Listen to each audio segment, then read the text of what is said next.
అందరికీ praise the lord. ప్రభు అయిన యేసుక్రీస్తు నామమున మీకు అందరికీ శుభాలు తెలియజేస్తున్నాను. అందరు బాగున్నారు కదా? ఈరోజు వాగ్దానము కీర్తనలు 37వ అధ్యాయము 6వ వచనము. ఆయన వెలుగును వలె నీ నీతిని, మధ్యాహ్నమును వలె నీ నిర్దోషత్వమును వెల్లడిపరచును. ఆమేన్. ఎంత మంచి వాగ్దానం దేవుడు మనకి ఈరోజు ఇచ్చారు కదా. ఆయన వెలుగును వలె మన నీతిని, మధ్యాహ్నమును వల్లే మన నిర్దోషత్వాన్ని దేవుడు వెల్లడిపరుస్తాడంట. ఎప్పుడు అంటే మనము కొన్ని పనులు మానుకోవాలంట. అవి ఏంటి అంటే చెడ్డవారిని చూచి మనము వ్యసన పడకూడదంట. దుష్కార్యములు చేయవారిని చూచి మనము మత్సరపడకూడదు.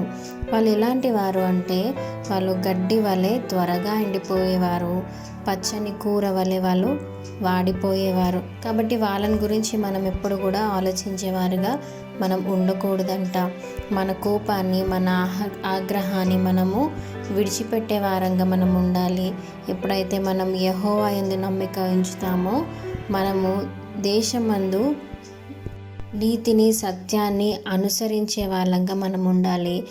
ఎప్పుడైతే మనం యెహోవాను బట్టి సంతోషిస్తామో ఆయన మన హృదయ వాంఛలన్నిటి కూడా తీర్చే దేవుడు. మన మార్గాలన్నీ కూడా యేసుకి మాత్రమే మనము అప్పగించే వారిగా మనం ఉండాలి. నీకు విరోధంగా ఉన్న వాళ్ళు ఎన్ని మాటలు మాట్లాడినా కూడా, వాళ్ళు నేను ఎంత బాధ పెట్టినా కూడా వాళ్ళని చూసి మనం వ్యసన పడొద్దంట. ఇంకా వారి కోసం మనం ప్రార్థన చేయాలి. వాళ్ళకి ఎప్పుడు కూడా మనం మేలు చేసే వారంగా ఉండాలంట.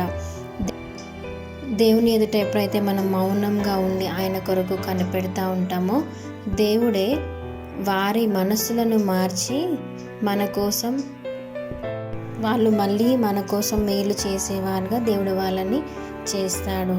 అప్పుడే మనము మన దేశాన్ని స్వాతంత్రించుకోగలుగుతామంట.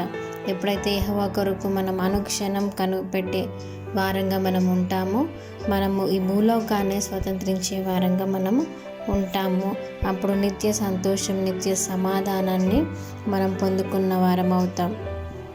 కాబట్టి ఎప్పుడు మనం యెహోవా యందు మన జీవితాలను, మన కష్టాన్ని, మన సుఖాన్ని అంతా కూడా ఆయనకు అప్పగించి ఆయన మార్గంలో నడుద్దాం. ఈ వాగ్దానాన్ని మీ జీవితాల్లో క్లెయిమ్ చేసుకోండి. చిన్ని వాగ్దానాన్ని దేవుడు దీవించి ఆశీర్వదించును గాక. Amen. Thank you. God bless you. ఏమైనా ప్రేయర్ రిక్వెస్ట్ ఉంటే దయచేసి కామెంట్లో మెన్షన్ చేయండి. Thank you.